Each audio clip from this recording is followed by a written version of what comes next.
Uzpucētu zvaigžņu tūkstoši zobainie smaidi, apstulbinoši fotozīpšņi, desmitiem filmu pirmizrāžu vai katra pasaules kinodarboņa sapnis saņemt savai filmai vismaz zelta biļeti uz Kannu kinofestivāla konkursa skati, ja ne pašu zelta palmas zaru.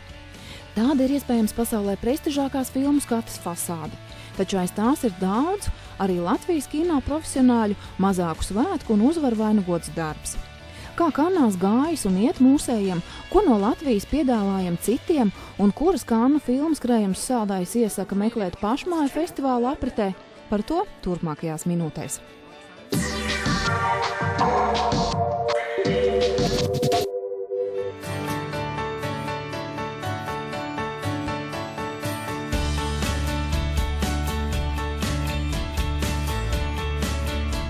Pirmo reizi Latvijai bija pašai savs stends.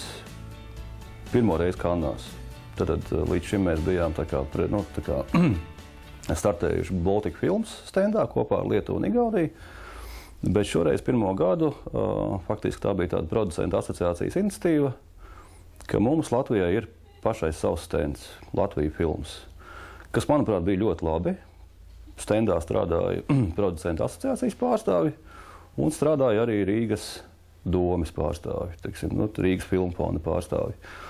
Protams, ka tas ir tāds diezgan liels darbs, kas tiek veikts pirms festivāla, pirms tirgus, kad attiecīgi mūsu producenti vai citu institūciju pārstāvi, ka viņi jau vienojās par tikšanām iepriekš un par to, par ko runās. Vai tas būtu, filmēšanas vietu pārdošana, tas filmēšanas servis, kā mēs viņus saucam, vai tā būtu kaut kāda filmu pārdošana, ja? Latvijas pārstāvi Kannās darbojas abos virzienos, gan meklējot kopproducentus savām jaunākajām idejām, gan reklamējot Latviju kā skaistu, izdevīgu un kino profesionāļiem interesantu filmēšanas vietu. Savukārt šā gada labākā Latvijas filma, Lielā Kristapa balvas ieguvēja golfa traume zem leduskalna, iegūsi vispasaules izplatīšanas līgumu, kuru Kannās parakstīja filmas režisors un producents Jevgenijs Paškevičs. Ženja Paškevičs izdarīja ļoti lielu darbu tieši pirms festivāla, ka viņš nosūtīja vēstules, nosūtīja filmu vairākiem lieliem izplatītājiem. Tie izplatītāji ir tā saucamie World Sales agent, kas tālāk atkal filmu pārdod konkrētām teritorijām, vai kinoteātriem, vai televīzijām. Un viena no tādiem lieliem izplatītājiem ir franču kompānija Vaida Management, kas apskatījās golfa traumu zem aizberga, kuriem tā filma ļoti patika. Viņi atrada kaut kādu nišu, kurā to filmu varētu pārdot uz kaut kādiem Āzijas tirgiem un citur.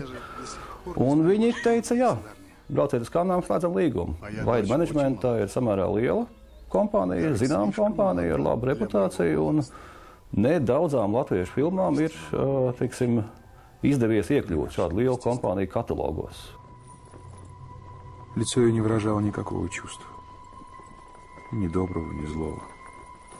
Sižeta tapšanas brīdī vēl nav zināms, kuru no 22 filmām žūrija itāļu kinorežisora Nanni Moretti vadībā šogad svētdienas vakarā atzīs par to zelta palmas zaru cienīgāko. Taču Latvijas kinofestivāla pieredze liecina, ka vismaz dažas no tām varēsim skatīt arī uz mūsu ekrāniem.